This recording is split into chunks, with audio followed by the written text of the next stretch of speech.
আসসালামু আলাইকুম প্রিয় দর্শক। সামনে নির্বাচন এবং এই নির্বাচনে একটা গুরুত্বপূর্ণ, আমি কয়েকদিন আগেও বলেছিলাম, কিন্তু আমি কয়েকদিন আগে একটা কন্টেন্টে বলেছিলাম যে আগামী নির্বাচনে আওয়ামী লীগ থাকছে না, এরকমই বোঝা যাচ্ছে যতটুকু যা বুঝতে পারছি। কিন্তু ইন্টারেস্টিং আছে, আগামী নির্বাচনটা নিয়ন্ত্রণ করবে আওয়ামী লীগ। মানে আগামী নির্বাচনটা কেমন হবে সেটা আওয়ামী লীগের উপর নির্ভর করবে। এবং এটা নিয়ে আমি নানা ব্যাখ্যা দিয়েছি এবং সেই ব্যাখ্যাগুলো আপনারা নিশ্চয়ই আমার মনে আছে, আপনাদের খেয়াল থাকার কথা।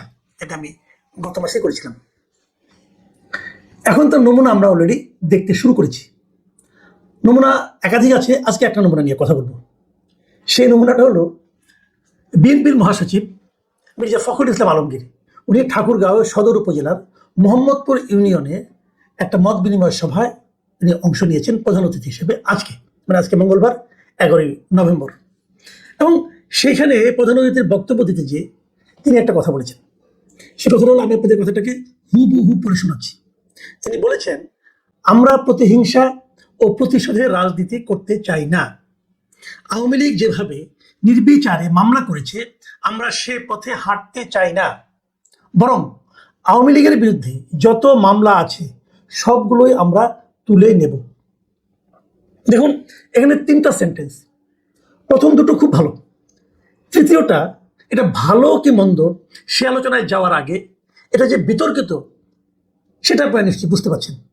আমি আবার বাক্যটা পড়ি, যে বরং আওয়ামী লীগের বিরুদ্ধে যত মামলা আছে সবগুলো আমরা তুলে নেব। এখন এটা পরে আপনার কাছে অবিশ্বাস্য ঠেকতে পারে যে বিএনপি আওয়ামী লীগের বিরুদ্ধে 5ই আগস্টের পরে, গত বছরের 5ই আগস্টের পরে আওয়ামী লীগের বিরুদ্ধে যত মামলা হয়েছে, যত মামলা, এর মধ্যে অনেক হয়রানিমূলক মামলা আছে, অনেক আছে, যত মামলা আছে সেই মামলাগুলোর 90%-এরও বেশি মামলার বাদী হচ্ছে বিএনপি অথবা যুবদল অথবা ছাত্রদল অথবা স্বেচ্ছাসেবক দলের কোনো না কোনো নেতা বা কর্মী। এতে কোনোই সন্দেহ নাই। তো আওয়ামী লীগ বিভিন্ন মামলা বাণিজ্যের কারণে, মানে যাদের মামলা বাণিজ্যের কারণে এত কষ্ট করেছে, এত হয়রানির মধ্যে আছে, অনেকে বাড়িতে থাকতে পারে না, দৌড়ের উপর আছে, সেই দলটার এই মহাসচিব বলছে যে তিনি সব হয়রানিমূলক মামলাগুলো, হয়রানিমূলক বলেননি, বলেছে আওয়ামী লীগের বিরুদ্ধে যত মামলা আছে সব মামলা ওনারা উঠিয়ে নেবেন। শুনতে একটু অবিশ্বাস্য লাগে নাকি? লাগে, আমার লেগেছিল বলে আমি কয়েকটা মানে আপনার মিডিয়া চেক করলাম এবং আমি দেখলাম কোথাও ওই ভিডিওটা পাওয়া যায় কিনা। আমি ভিডিওটা পেয়েছি, একটা জাগো নিউজে আমি এটার ভিডিওটা পেলাম এবং সেই ভিডিওটা আমি দেখলাম এবং সেটাকে আমি ডাউনলোড করে রাখলাম যে পরবর্তীতে যাতে নাকি যদি কেউ চ্যালেঞ্জ করে আমি দেখাতে পারবো। আমি দেখলাম উনি এই কথাগুলো হুবহু বলেছেন। তো এটা শোনার পর আবার তাৎক্ষণিক প্রতিক্রিয়াটা কি হলো? তাৎক্ষণিক প্রতিক্রিয়া হলো, উনি যদি বলতেন যে যত হয়রানিমূলক মামলা আছে এগুলো আমরা তুলে নেব, তাহলে আমি কেন, আমার তো মনে হয় সবাই খুশি হতেন। কারণ হয়রানিমূলক মামলার মানেই তো হচ্ছে যে কাউকে হয়রানি করার জন্য মামলার আশ্রয় নেওয়া। মানে ওটা আসলে মামলাই না, কেবল হয়রানি। তো আপনি হয়রানি কেন করবেন? আপনি কাউকে হয়রানি করতে পারেন না, নিজের দলের লোককেও পারেন না, আওয়ামী লীগকেও পারেন না, জামাতকেও পারেন না, এনসিপিকেও পারেন না, কাউকে আপনি হয়রানি করবেন কেন? হয়রানি করাটা তো কোনো ভালো কথা না। আর যিনি অন্যায় করেছেন তার বিরুদ্ধে মামলা হবে, সেই মামলা যেই অন্যায় করুক তার বিরুদ্ধে মামলা হবে এবং সেই মামলার সর্বোচ্চ সাজাই হওয়া উচিত, যথাযথ সাজাটাই হওয়া উচিত আমি মনে করি, সেটা হবে।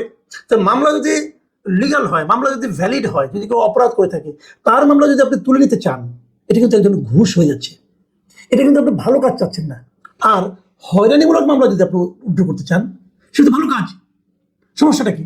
তো এইটুকু আমার মোটামুটি একটা মূল্যায়ন। কিন্তু সমস্যা যেটা হলো, এর কিছুক্ষণ পরেই আমরা একটা বিবৃতি পেলাম। সেই বিবৃতিটা দিয়েছেন বিএনপির অফিস থেকে, বিএনপির সহ দপ্তর সম্পাদক অ্যাডভোকেট মোহাম্মদ তাইফুল ইসলাম টিপু। উনি সিগনেচার করে সন্ধ্যায় একটা বিবৃতি পাঠিয়েছেন বিভিন্ন মিডিয়াতে এবং সেখানে মির্জা ফখরুল ইসলাম আলমগীর বলেছেন যে গণমাধ্যমে নাকি ওনার বক্তব্য ভুলভাবে উপস্থাপন করা হয়েছে। তো আমি কিন্তু এই ধরনের আশঙ্কা করেছিলাম যে উনি এটা বলবেন, কিন্তু বলবেন কিভাবে এটা বুঝতে পারলাম না, কারণ আমি তো এই বক্তব্যটা শুনেছি। গণমাধ্যম যারা লিখেছে, আমি একাধিক পত্রিকার বক্তব্যটা দেখেছি, ওনার বক্তব্যটা সবাই দেখেছি এবং সবাই মিলিয়ে নিয়েছে কিনা আমি জানি না, অনেক জায়গায় ভিডিওটাও আছে। এবং আজকে যখন ওনার বক্তব্যটা পেলাম আমি ওটা আবার মিলিয়ে নিলাম এবং আমি ধারণা করেছিলাম এরকম কিছু একটা হবে, কারণ আমাদের পলিটিক্যাল লিডারদের এ ধরনের একটা প্রবণতা, এ ধরনের একটা অভ্যাস কাজ করে যে বলার সময় খেয়াল করে না, কিছু একটা বলে ফেলে, পরে হয়তো কোনো জায়গা থেকে চাপে পড়ে অথবা কেউ সমালোচনা করে অথবা কেউ ধমক দেয় কোনটা হয়েছে ওনার ক্ষেত্রে বলতে পারবো না, অথবা উনি নিজেই বুঝতে পেরেছেন এটা যে আমি বললাম বলে কি ঠিক করলাম, বুঝে পরে উনি একটা বিবৃতি দিলেন। এবং সেই বিবৃতিতে তিনি কি বলেছেন সেটা আপনাদেরকে পড়ে শোনাই। তিনি বলেছেন, আমি আমার বক্তব্যে বলেছি যে আমরা প্রতিশোধের রাজনীতি করতে চাই না, আওয়ামী লীগের মতো হয়রানিমূলক মামলা করতে চাই না। আমি আমার দেওয়া বক্তব্যে আরো বলেছি যে এই ইউনিয়নে হয়রানিমূলক কোনো মামলা হলে আমরা তুলে নেব, কিন্তু দেশব্যাপী হয়রানিমূলক মামলা দায়ের কিংবা মামলা তুলে নেওয়ার বিষয়ে আমি কোনো বক্তব্য দিইনি। এটা হলো ওনার নতুন ব্যাখ্যা, মানে ওনার আগের দেওয়া বক্তব্যটাকে উনি এক্সপ্লেইন করে এটা বলতে চেয়েছেন। কিন্তু এইটা যিনি যা বলেছেন এটা কিন্তু উনি আসলে উচ্চারণ করেননি ভাই। আমি মির্জা ফখরুল ইসলাম আলমগীর আপনাকেই বলছি, আপনি ভিডিওটা আরেকবার দেখেন, আপনি কি বলেছেন। আপনি যা বলেননি হয়তো আপনি এটা বলতে চেয়েছেন, হতে পারে এমন, কিন্তু অনেক সময় এমন হয় যে আমি বলতে চেয়েছি কিন্তু পরে আর বলা হয়নি, অথবা অন্যভাবে বলে ফেলেছি, উচ্চারণে একটু ঝামেলা ছিল, হতেই পারে। সবচেয়ে ভালো কি ক্ষমা চান যে আমি এটা বলিনি, অথবা যেটা আমি বলেছি এটা আমি বলতে চাইনি, মুখ দিয়ে বেরিয়ে গেছে, হলো। কিন্তু আপনি যে ব্যাখ্যা দিলেন, এই ব্যাখ্যা দিয়ে বিষয়টাকে কিন্তু আপনি আরো আউলিয়া ফেলেছেন ভাই, সিম্পলি আউলিয়া ফেলেছেন, লেজে গুবরে করে ফেলেছেন। আমি আপনাকে বলি কেন, যে কথাটা আপনি ব্যাখ্যাটা দিয়েছেন খুব তাড়াহুড়োকে ব্যাখ্যা দিয়েছেন, তো কে ড্রাফট করেছে আমি জানি না, এখানেও কিছু ঝামেলা কিন্তু আছে। যেমন ধরেন আপনি বলেছেন যে আওয়ামী লীগের মতো হয়রানিমূলক মামলা করতে চাই না, এর অর্থ কি? এর অর্থ কি আপনারা কখনোই আওয়ামী লীগের মতো হয়রানিমূলক মামলা করতে চান না? গত বছর 5 আগস্টের পরে কি কোনো হয়রানিমূলক মামলা বিএনপির নেতাকর্মীরা করে নাই? বলেন করছে কিনা? করে নাই? নাকি আপনি বলতে চাচ্ছেন যা করছে আর নতুন করে করতে চাই না? এই তো বলতে পারেন যে এখন থেকে আর আমরা কোনো রকম হয়রানিমূলক মামলা করতে চাই না, হতে পারে এটা। তাহলে আমার প্রশ্ন হলো, ভাইরে এখন আর নতুন করে কি মামলা করবেন? বাকি আছে কেউ? বাংলাদেশের কোনো একটা উপজেলায় আওয়ামী লীগের কোনো নেতাকর্মীর বিরুদ্ধে হয়রানিমূলক মামলা করা কি বাকি আছে? বাকি তো নেই। এই মামলাগুলো আওয়ামী লীগের আমলে আপনাদের বিরুদ্ধে হতো, এরকম হয়রানিমূলক মামলা, আপনারা দৌড়ের উপর থাকতেন। এখন সেই মামলাগুলো আওয়ামী লীগ করেছিল 15 বছরে, আপনাদের দলের নেতাকর্মীরা যারা তৃণমূলে থাকে ওনারা আল্লাহ রহমতে 1 বছরে সেই কাজগুলো করে ফেলেছেন। আওয়ামী লীগের নেতাকর্মী, ইউনিয়ন পর্যায়ে কোনো নেতাকর্মী কোনো এলাকায় নিজের বাড়িতে থাকতে পারে? দু একটা ব্যতিক্রম থাকতে পারে, আমি জানি না, কিন্তু সবাই তো দলের উপরে আছে, মামলার কারণে আছে। বিএনপি লোকজন মামলা দিয়েছে, পুলিশ দিয়ে টাকা খাচ্ছে, বিএনপির লোকজনও টাকা খাচ্ছে, টাকা খেয়ে মামলা থেকে নাম ঢোকাচ্ছে, নাম বের করতেছে, এর বাড়ি দখল করতেছে, এর ওটা দখল করতে। এরকম উদাহরণ আমার জীবনে অনেক আছে ভাই, আমি নিজেও জানি অনেক কিছু, জানি। অস্বীকার করতে পারবেন? যদি পরে কখনো চ্যালেঞ্জ করেন আমি দেখাই দেবো যে কিভাবে দখল দায়িত্ব চলছে। তো এগুলো তো চলছে, তাহলে কিছু তো বাকি নাই। তার মানে আপনি বলতে চাচ্ছেন আগে যা করছেন আর করবেন না, এটা নাকি আওয়ামী লীগের আমলে যা হচ্ছে সেরকম আপনারা করতে চান না? তার মানে কি যেগুলি করে ফেলেছেন সেগুলি কি হবে? এটা একটা প্রশ্ন। আবার কি বলেছেন? আপনি বলেছেন যে এই ইউনিয়নে কোনো হয়রানিমূলক মামলা হলে আমরা তুলে নেব, এগুলো আপনার ব্যাখ্যা কিন্তু মাথায় রেখেন ভাই। আমার মনে হয় আপনাকে আরেকটা ব্যাখ্যা দিতে হতে পারে।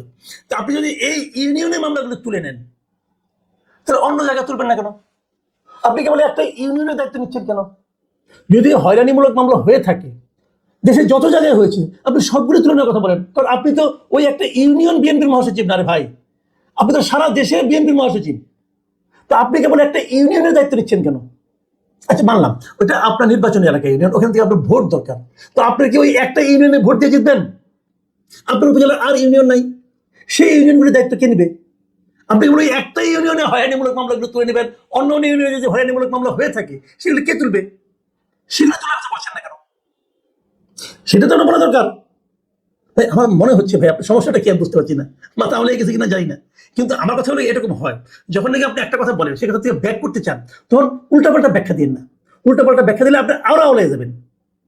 আমি খুশি হতাম যদি আপনি বলতেন যে সারা দেশে যত হয়রানিমূলক মামলা হয়েছে